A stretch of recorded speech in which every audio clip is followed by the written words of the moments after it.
Oi gente, tudo bem? Como vão vocês? Gostaria de parabenizar todos que devolveram as atividades, que nos segundos colégios foi muito boa a resposta, a maioria mandou tudo, tá? Em primeiro lugar, gostaria de parabenizá-los. E em segundo, já atendendo a pedidos, eu vou dar uma aulinha para que vocês tenham a minha presença e a minha explicação, já que muitos disseram estar com saudades da minha pessoa, tá bom?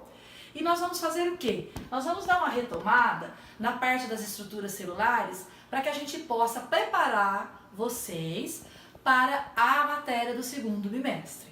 Para isso, vamos falar sobre qual habilidade iremos trabalhar. Relacionar as funções vitais das células a seus respectivos componentes. Essa é a habilidade que nós vamos trabalhar nessa aulinha, tá bom? Vamos só retomar o que a gente já tinha visto na nossa aula presencial e também pelo Centro de Mídias isso foi falado. A teoria celular. O que nos diz a teoria celular? Que a célula é a unidade morfológica básica, ou seja, todos os seres vivos são formados por célula. Ela é a nossa unidade estrutural. A célula é a unidade funcional dos seres vivos. O que significa isso? Que nela ocorrem os processos essenciais dos seres vivos, ou seja, tudo que a gente faz como ser vivo depende da célula. E a célula é a unidade de origem de todos os organismos, ou seja, toda célula se origina somente a partir de outra célula. Então, as células que existem hoje precisou de uma primeira célula. Isso a gente já falamos, por isso que eu estou retomando rapidinho. Isso aqui também nós falamos na aula presencial. As partes básicas da célula, vamos lembrar? Membrana plasmática, reveste a célula, delimitando-a e atuando como barreira seletiva entre o meio externo e interno. Material genético, também conhecido por DNA, controla a maioria das atividades celulares. Ele é o centro de comando da célula. Ribossomos, relacionado à síntese e produção de proteínas, que são substâncias que coordenam nossas atividades.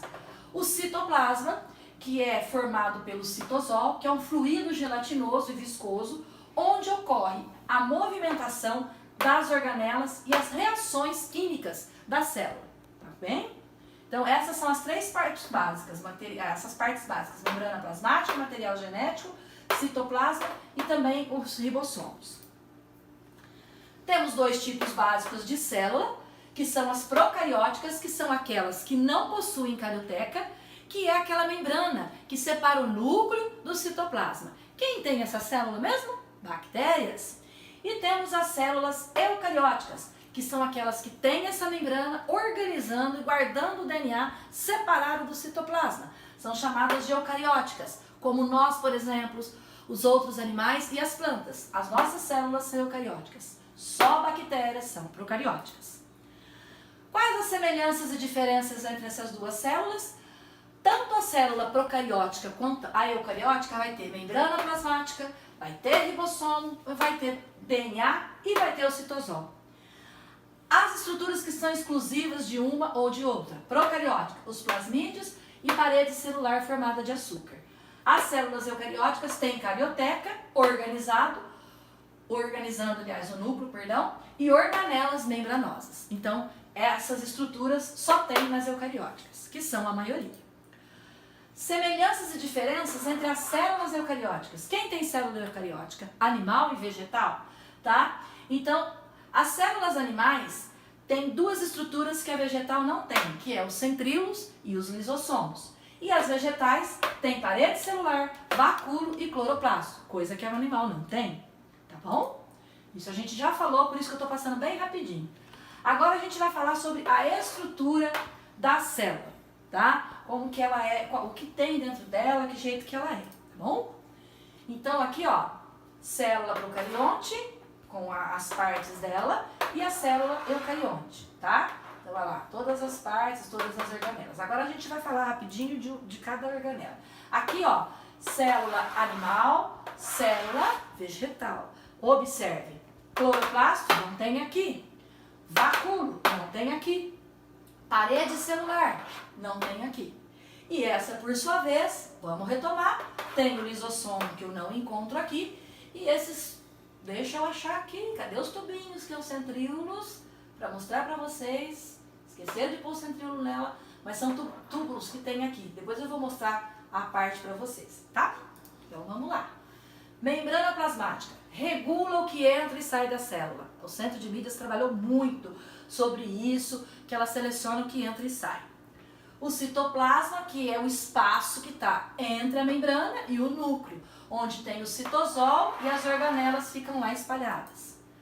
Agora, vamos falar do nosso assunto principal. As organelas celulares. O que é organela? Essas estruturas que estão lá dentro do citoplasma. Então aqui é uma célula, olha lá. Aqui é a membrana. Isso aqui é o citoplasma, isso é o núcleo. As organelas ficam espalhadas aqui. E cada uma realiza uma função, tá bom?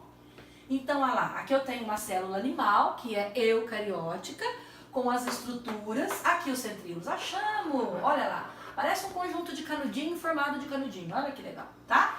E ele tem a função de formar cílios e flagelos, quando a célula tem, e também faz parte da divisão celular, que a gente vai estudar ainda futuramente. Eu não vou falar cada função agora, porque eu vou mostrar cada estrutura e falar a sua função. Por isso que eu não vou ficar lendo esse slide. Era mais para vocês verem mesmo. Olha que chique. Ribossomos. Vamos ver que jeito que é o meu amigo ribossomo. Cada bolinha dessa é um ribossomo. O que o ribossomo faz? Nós vamos trabalhar principalmente com a função aqui, tá? O ribossomo é responsável pela síntese de proteínas. Então, são eles que fazem as proteínas. Essa foto, isso é uma foto, não é um desenho. É uma foto pelo microscópio eletrônico, tá? Isso aqui, ó, essa parte onde ele está grudadinha é o retículo endoplasmático rugoso. Chamado de rugoso porque os ribossomos estão grudados. Os dois juntos são responsáveis pela produção de proteínas. Síntese é sinônimo de produção, tá? Então o ribossomo vai fazer isso. Aqui está mostrando só o ribossomo, do jeito que ele é, se eu aumentei aquelas bolinhas de tamanho, o formato dele é esse daqui, tá? Próximo item, mitocôndria. Vamos ver se vocês prestaram atenção na musiquinha, no que eu falei, né? Nos vídeos lá, nas atividades que tinha. A mitocôndria, ela é muito importante para todos os seres eucariotes. Aqui está o desenho de uma mitocôndria. Tá? Tá escrito em inglês, mas aqui a gente é só para vocês verem como é que ela é. Para vocês guardarem, pensem que ela parece um tamanquinho holandês. Tem aluno que fala que ela parece um grão de feijão? Também, se assim é mais fácil, guarda. Mitocôndria. O que a mitocôndria faz? Eu sei que a letra tá pequena, mas eu vou explicar. Aqui é só para vocês terem uma ideia do formato, de como que ela é. A mitocôndria tem a função de respiração celular. O que é a respiração celular? Nós vamos trabalhar com mais detalhe na próxima aulinha. A respiração celular é o processo que os seres vivos fazem para produzir energia. Ou seja, isso, então, mitocôndria tem qual função? Produzir energia. Toda energia que a gente gasta no dia é produzido dentro da célula, dentro da mitocôndria. Aí aqui está mostrando, né?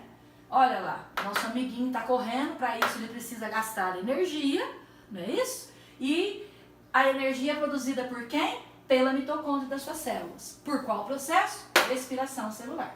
Tá bom? Próximo item. Retículo endoplasmático rugoso ou granuloso, que é aquele que tem, lá os ribossomos de novo grudadinho. Tanto o retículo endoplasmático rugoso como o outro que a gente vai ver liso, tem uma função semelhante, que é transportar substâncias dentro da célula.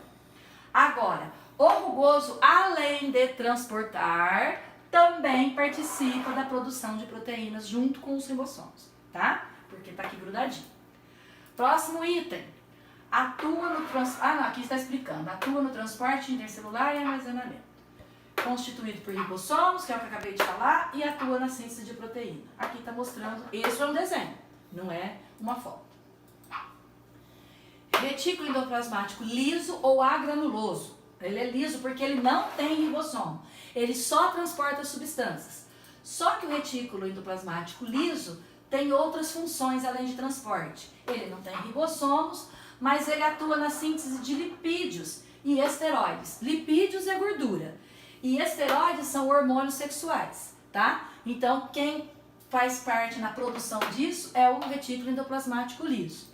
Outra função dele é que ele armazena glicogênio, que é uma substância que armazena energia, e ele atua na detoxificação celular e na ativação de drogas.